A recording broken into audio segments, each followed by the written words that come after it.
Hello, my name is Rebecca Jackson, and today I wanted to talk about adolescent egocentrism.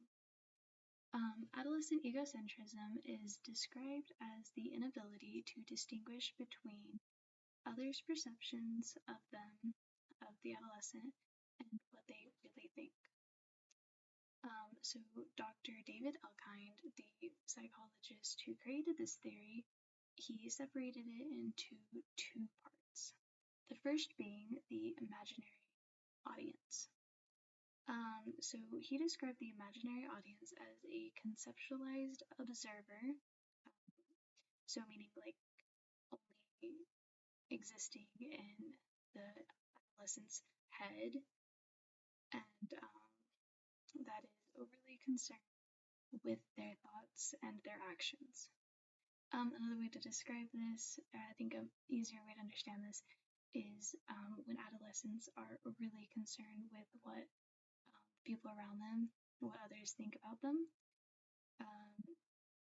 may be overly concerned with how they look and how they dress and what they're doing. The second is the personal fable. So the personal fable is described as adolescents believe that the rules that apply to everyone else do not apply to them, and that they are not subject to the rules of the world. So an easier way to understand this is adolescents may believe that they're invulnerable, invincible, may believe that they can engage in risky behavior and not have to worry about any of the consequences. So I would also like to talk about kind of why this happens, why this is. So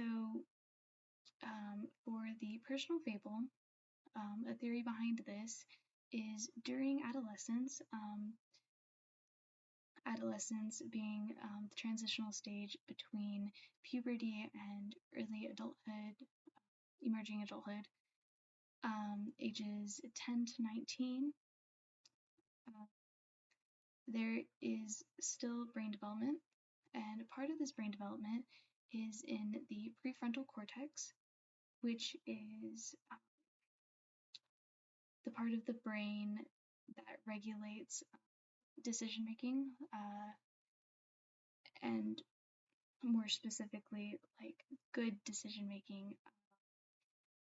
And so there's a lot of pruning of the synapses, so described kind of like a rose bush, pruning away the bad parts to make room for better things to grow. And so during another thing that's going on at the same time is the limbic system is kind of on overdrive, right? So the limbic system is responsible for kind of more that risky behavior and that thrill-seeking behavior that a lot of adolescents engage in. So during this time, although adolescents are able to make rational decisions for the most part, a lot of times this is kind of overrun by the limbic system and the risky behavior, the thrill-seeking behavior. And this kind of explains the personal fable and the tendency to engage in risky behavior at this time.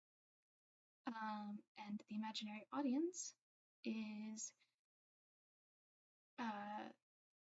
more related to Erik Erikson's theory of development and the crisis identity versus role confusion. So during this time, adolescents are trying to find their place in the world, where they belong, who they belong with, and trying to find a place. And this kind of explains why they're so worried about what other people think about them, because they're trying to find their place in the world and where they belong. And I think these are really important because this is a perfectly normal part of development that everyone goes through.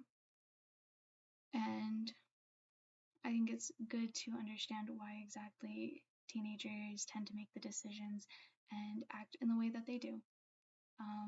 And that's all I have for you. Thank you very much. And bye.